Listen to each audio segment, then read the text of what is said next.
हर रात काव्या को एक ही शैतानी सपना सताने लगा था।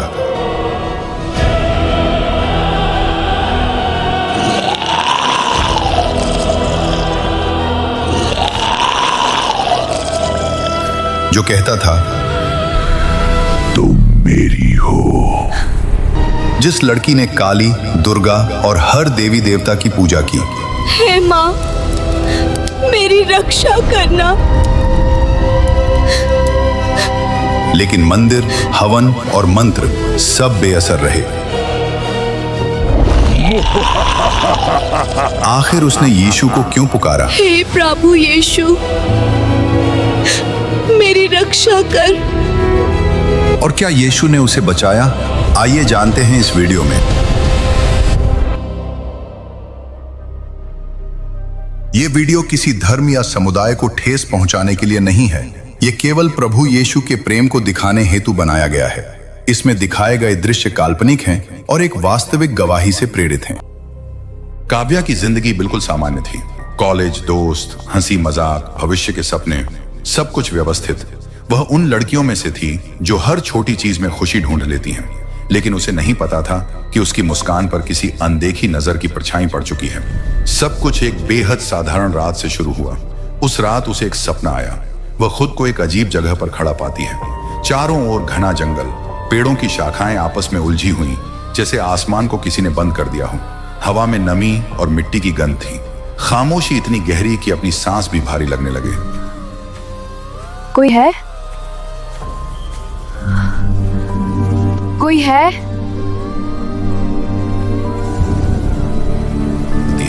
फिर उसे कदमों की आहट सुनाई देती है, धीमी, भारी, जैसे कोई जानबूझकर पास आ रहा हो।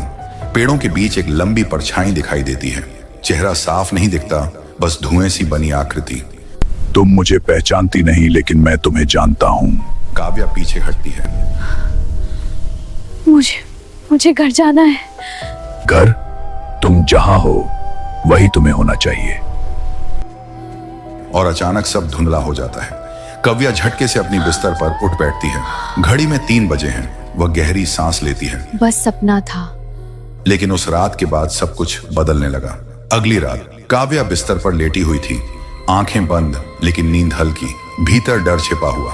जैसे ही घड़ी ने 3 बजाए, उसकी आंख खुल गई। कमरे में अंधेरा था, पंखा चल रहा था, सब सामान्य दिख रहा था। फिर उसे महसूस हुआ उसके पैरों के पास बिस्तर हल्का सा दबा। उसका दिल जोर से धड़कने लगा। वह हिलना चाहती थी, लेकिन शरीर जैसे जकड़ गया। धीरे धीरे उसे महसूस हुआ कि कोई ठंडी उंगलियां उसके पैरों के पास सरक रही हैं, जैसे कोई उसकी एड़ी को हल्के से छू रहा हो। फिर टखने तक उसकी सांस अटक गई। वह चीखना चाहती थी, पर आवाज नहीं निकली। वह एहसास बिल्कुल साफ था। कोई अदृश्य स्पर्श उसी क्षण उसे लगा, जैसे कोई उसके पैरों से ऊपर की ओर बढ़ रहा है। गद्दा और गहराई से दबा। उसकी आंखों से आंसू बहने लगे और तभी उसके कान के पास वही धीमी आवाज फुसफुसाई, डरती क्यों? उसकी सांस उसके गाल से टकराई, बर्फ जैसी ठंडी। उसे लगा जैसे कोई उसके चेहरे के बेहद करीब है। उसके होंठों के पास हवा भारी हो गई। काव्या ने पूरी ताकत से खुद को झटका। अचानक उसका शरीर खुल गया। वह उठकर बैठ गई। लाइट जला दी। कमरा खाली, लेकिन उसका दिल अभी भी उसी स्पर्श को महसूस कर रहा था। तीसरी रात वह डर के बावजूद सो गई और फिर वही जंगल। इस बार आकृति पहले से पास खड़ी थी। तुम्हें मेरे स्पर्श से डर लगता है? मुझसे दूर रहो। मैं तो बस तुम्हारे पास हूँ जैसे तुम चाहती हो। मैंने तुम्हें नहीं बुलाया। हर अकेलापन, हर अनकहा दर एक पुकार होता है। उसकी कलाई पर हल्का लाल निशान था। अब डर सिर्फ मानसिक नहीं रहा था। दिन में वह सामान्य रहने की कोशिश करती, दोस्तों के साथ हंसती, लेकिन अंदर से टूट रही थी। आईने में कभी कभी उसे लगता जैसे उसके पीछे कोई खड़ा है, पर जैसे ही पलटती कुछ नहीं। एक शाम बालकनी में खड़ी थी, तभी सामने वाली बिल्डिंग की छत पर उसे एक लंबी परछाई दिखी। वह पलक झपकती है, परछाई गायब। उस रात उसने ठान लिया, आज मैं नहीं डरूंगी। लेकिन जैसे ही 3 बजे उसकी आंख खुल गई। इस बार वह हिल सकती थी, लेकिन उसे महसूस हुआ कोई उसके बिस्तर के बिल्कुल किनारे बैठा है। गद्दा धीरे धीरे दबा। उसके पैरों के पास हल्की सी हरकत हुई, फिर बहुत धीमे, जैसे कोई उसके पैरों से ऊपर की ओर झुक रहा हो। उसने कंबल कसकर पकड़ लिया। अचानक उसे अपने होंठों के पास ठंडी हवा का झोंका महसूस हुआ। जैसे कोई उसके चेहरे को बेहद करीब से देख रहा हो। उसकी आंखें खुली थीं, लेकिन कमरे में कोई दिखाई नहीं दे रहा था। फिर भी एहसास साफ था। वही आवाज आई, तुम अकेली नहीं हो। काव्या की आंखों से आंसू बह निकले। मुझसे दूर जाओ। कुछ पल सन्नाटा, फिर हल्की हंसी। अभी नहीं, अभी तो शुरुआत है। अचानक सब शांत हो गया। गद्दा सामान्य, हवा सामान्य, लेकिन काव्या के भीतर तूफान उठ चुका था। अब यह सिर्फ एक डरावना सपना नहीं था, यह एक अदृश्य उपस्थिति थी जो उसे छू सकती थी, महसूस हो सकती थी, लेकिन दिखाई नहीं देती थी। और सबसे भयावह बात यह थी, उस परछाई का व्यवहार सिर्फ डराने का नहीं था, वह उसके करीब आना चाहती थी। काव्या की रातें अब उसकी दुश्मन बन चुकी थीं। दिन में वह खुद को संभाल लेती, हंसने की कोशिश करती, लेकिन जैसे ही अंधेरा फैलता, उसके भीतर घबराहट का एक साया उतर आता। उसकी माँ ने सबसे पहले बदलाव महसूस किया था। माँ बेहद धार्मिक स्वभाव की थी। सुबह की शुरुआत जय माँ दुर्गा से होती, दोपहर में शिव चालीसा और रात को काली माँ की आरती। घर के मंदिर में हमेशा धूप की खुशबू रहती और घंटियों की आवाज गूंजती। जब उन्होंने देखा कि काव्या की आंखों के नीचे काले घेरे पड़ने लगे हैं और वह रात को चीख कर उठ जाती है, तो उन्होंने इसे सामान्य सपना नहीं माना। यह कोई साधारण बात नहीं है। माँ ने एक रात उसके माथे पर हाथ रखते हुए कहा, मैं माँ दुर्गा से प्रार्थना करूंगी, सब ठीक होगा। अगले ही दिन घर में बड़ा हवन रखा गया। रिश्तेदार बुलाए गए, पंडित मंत्र पढ़ने लगे। घी की आहुति से अग्नि तेज जल रही थी। काव्या हवन के सामने बैठी थी, लेकिन उसका मन कहीं और था। उसे लग रहा था कि कोई उसे घूर रहा है। उसने धीरे से गर्दन घुमाई। कमरे के एक कोने में कुछ पल के लिए उसे लगा जैसे कोई काली परछाई खड़ी है। उसने आंखें झपकाईं। वहां कुछ नहीं था। मंत्रों की आवाज तेज होती गई। माँ ने आंखें बंद करके हाथ जोड़े। माँ काली, मेरी बेटी को हर बुरी शक्ति से बचा लेना।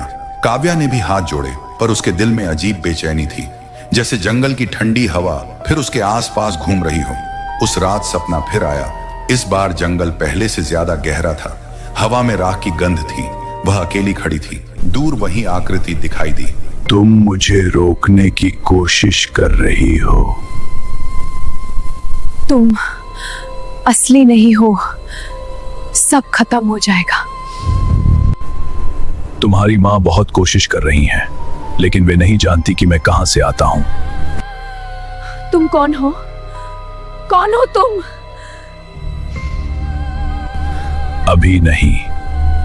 वह उसकी कलाई को छूने ही वाला था कि काव्या चीखते हुए जाग गई। सुबह उसकी माँ ने देखा कि उसके हाथ पर हल्का सा लाल निशान है।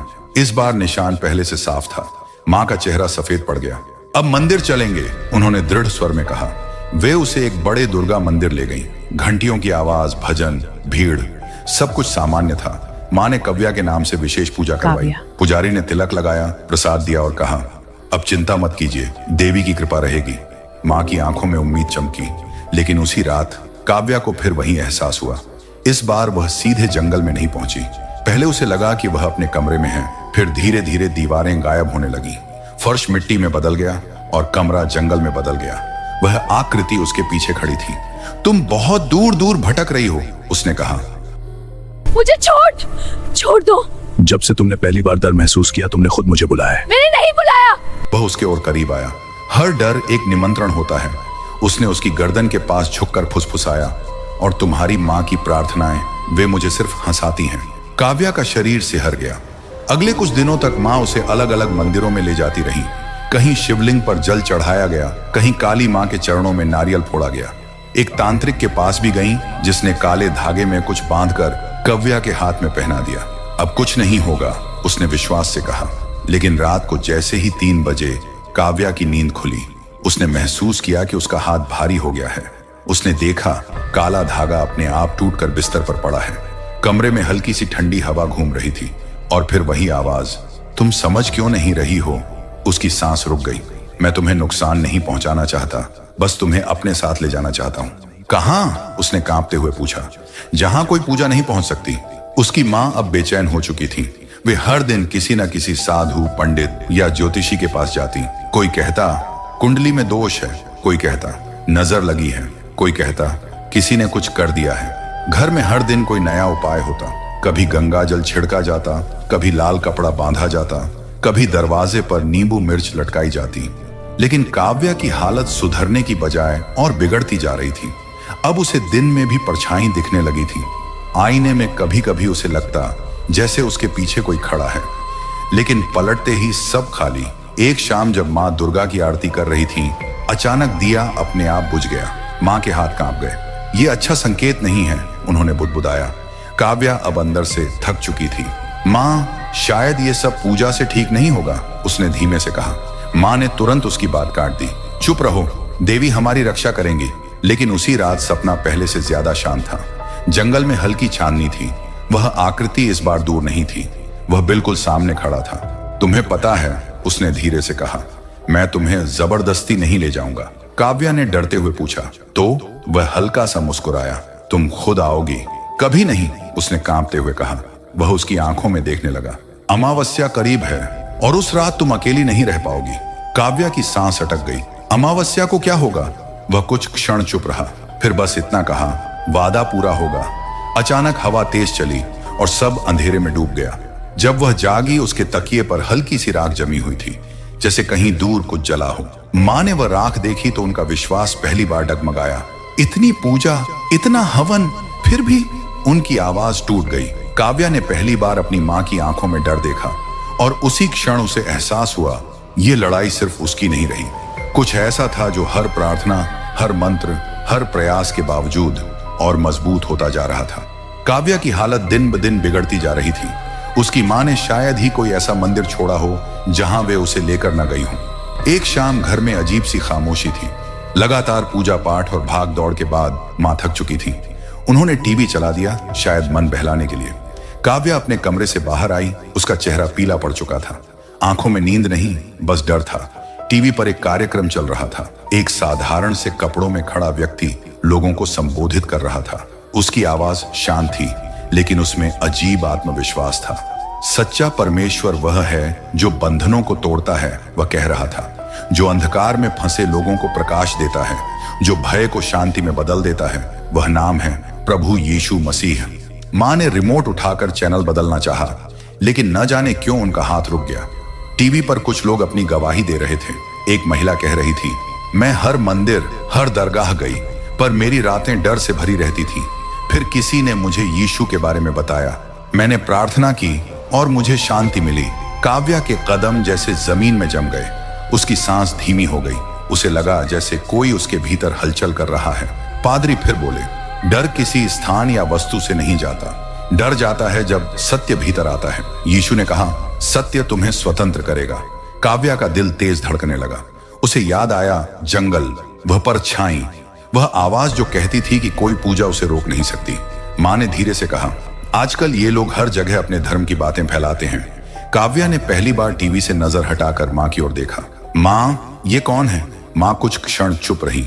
ये ईसाई धर्म के लोग हैं, यीशु को भगवान मानते हैं। क्या वो सच में लोगों को ऐसे डर से मुक्त कर सकते हैं? काव्या की आवाज बहुत धीमी थी।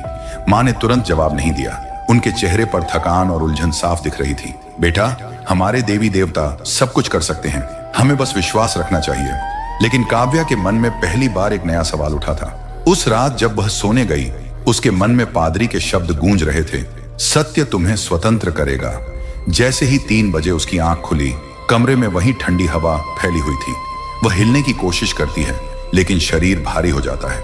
धीरे धीरे अंधेरा कमरे के कोने से फैलने लगता है। वही आकृति उभरती है।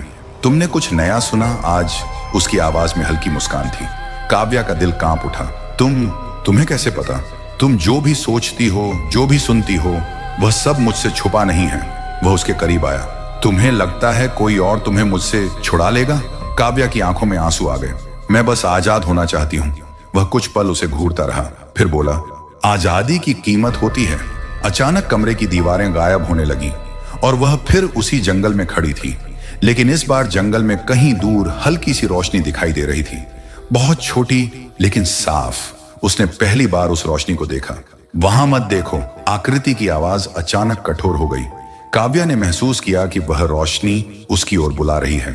उसके भीतर हल्की सी गर्माहट हुई, वैसी जो उसे कई दिनों से महसूस नहीं हुई थी। वो क्या है? उसने धीमे से पूछा। आकृति चुप रही। उसकी आंखों के साए गहरे हो गए। तुम्हें उसकी जरूरत नहीं, उसने कहा। लेकिन इस बार उसकी आवाज में पहले जैसी दृढ़ता नहीं थी। सुबह जब काव्या उठी तो वह बेहद शांत थी।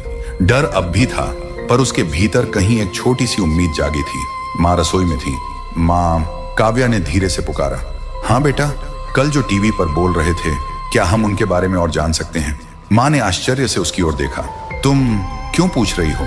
काव्या कुछ क्षण चुप रही, क्योंकि अगर कहीं भी सच्ची शांति मिल सकती है तो मैं उसे ढूंढना चाहती हूँ। माँ के चेहरे पर दुविधा थी। वर्षों का विश्वास एक ओर और बेटी का डर दूसरी ओर। उन्होंने धीरे से कुर्सी खींचकर बैठते हुए कहा, मुझे नहीं पता बेटा, पर अगर तुम्हें लगता है कि हमें सुनना चाहिए तो हम सुनेंगे। उसी समय टीवी पर उसी कार्यक्रम का विज्ञापन फिर चला। डर से मुक्ति की गवाही, आज रात। काव्या ने स्क्रीन की ओर देखा और उसी क्षण उसे महसूस हुआ अंधेरा अब भी उसके आसपास है, लेकिन कहीं दूर एक दरवाजा हल्का सा खुल रहा है। उस रात घर में एक अजीब सी शांति थी, जैसे किसी तूफान से पहले की खामोशी। टीवी पर फिर वही कार्यक्रम शुरू हुआ। वही पादरी शांत स्वर में बोल रहे थे, अंधकार चाहे कितना भी पुराना क्यों ना हो, एक क्षण का प्रकाश उसे मिटा सकता है। प्रभु यीशु मसीह ने क्रूस पर हर बंधन की कीमत चुका दी। जो उन पर विश्वास करता है वह भय से मुक्त होता है। काव्या की आंखें स्क्रीन पर टिकी थीं। उसके भीतर कई दिनों से जमा डर, थकान और निराशा जैसे एक साथ उमड़ पड़े। पादरी आगे बोले, अगर आज रात कोई ऐसा है जो अदृश्य बंधनों में जकड़ा है, तो अभी अपने कमरे में जहां भी हो सच्चे मन से पुकारो। कहो, प्रभु यीशु मुझे बचाइए, और देखो प्रकाश अंधकार को कैसे हटाता है। काव्या का गला सूख गया। उसने माँ की ओर देखा। माँ चुप थी। उनके चेहरे पर संदेह भी था और उम्मीद भी। इतने महीनों की पूजा, हवन, भटकाव, लेकिन बेटी की हालत में कोई सुधार नहीं। काव्या धीरे से बोली, माँ, अगर सच में कोई हमें बचा सकता है तो क्या हमें कोशिश नहीं करनी चाहिए?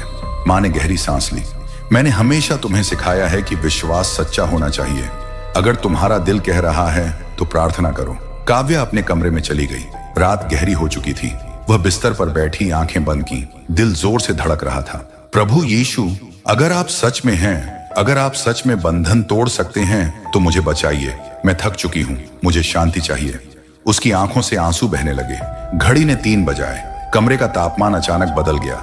वही ठंडी हवा, वही भारीपन। काव्या की आंख खुली और वह फिर उसी जंगल में खड़ी थी, लेकिन आज कुछ अलग था। उसके भीतर डर के साथ साथ एक अजीब साहस भी था। पेड़ों के बीच से वही आकृति बाहर आई। इस बार उसका चेहरा पहले से ज्यादा साफ दिख रहा था, पर इंसानी नहीं।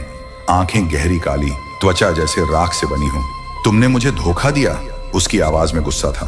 काव्या कांपी, लेकिन भागी नहीं। मैंने किसी को नहीं बुलाया, मैंने बस मदद मांगी है। वो हंसा, पर उसकी हंसी में क्रोध था।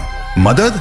तुम सोचती हो कोई तुम्हें मुझसे छुड़ा सकता है? काव्या को पादरी के शब्द याद आए, सत्य तुम्हें स्वतंत्र करेगा। उसने कांपती आवाज में कहा, लिखा है, जो प्रभु के नाम को पुकारेगा वह उद्धार पाएगा। आकृति एक पल को रुक गई। उसके चारों ओर का अंधेरा जैसे भारी हो गया। चुप रहो, वह गरजा, तुम्हें उस नाम का अधिकार नहीं। काव्या का दिल जोर से धड़क रहा था। मैं प्रभु यीशु मसीह पर विश्वास करती हूँ, वही सच्चा परमेश्वर है। तुम मुझे छू नहीं सकते। अचानक जंगल की जमीन हिलने लगी। पेड़ झुक गए। हवा तूफान में बदल गई। वह आकृति उसके करीब झपटी। तुम मेरी हो, तुम्हारा डर, तुम्हारी आत्मा, सब मेरा है। उसने काव्या की कलाई पकड़ ली। इस बार पकड़ पहले से कहीं ज्यादा मजबूत थी। दर्द असहनीय था। काव्या घुटनों पर गिर पड़ी। प्रभु यीशु, मेरी सहायता कीजिए, उसने पूरी ताकत से पुकारा। अचानक अंधेरे के बीच एक तेज रोशनी चमकी। पहले हल्की, फिर और तेज, इतनी की आंखें खुली रखना मुश्किल हो गया। वह आकृति पीछे हट गई। उसकी पकड़ ढीली पड़ने लगी। नहीं, उसकी आवाज बदल गई थी। अब उसमें घबराहट थी। रोशनी और पास आई। वह सिर्फ प्रकाश नहीं था, उसमें शांति थी, गर्माहट थी, सामर्थ्य था। काव्या ने महसूस किया जैसे उसके कंधों से कोई भारी बोझ उतर रहा हो। आकृति चीख उठी, ये संभव नहीं, ये मेरा अधिकार है। रोशनी उसके चारों ओर फैल गई। जंगल का अंधेरा पीछे हटने लगा।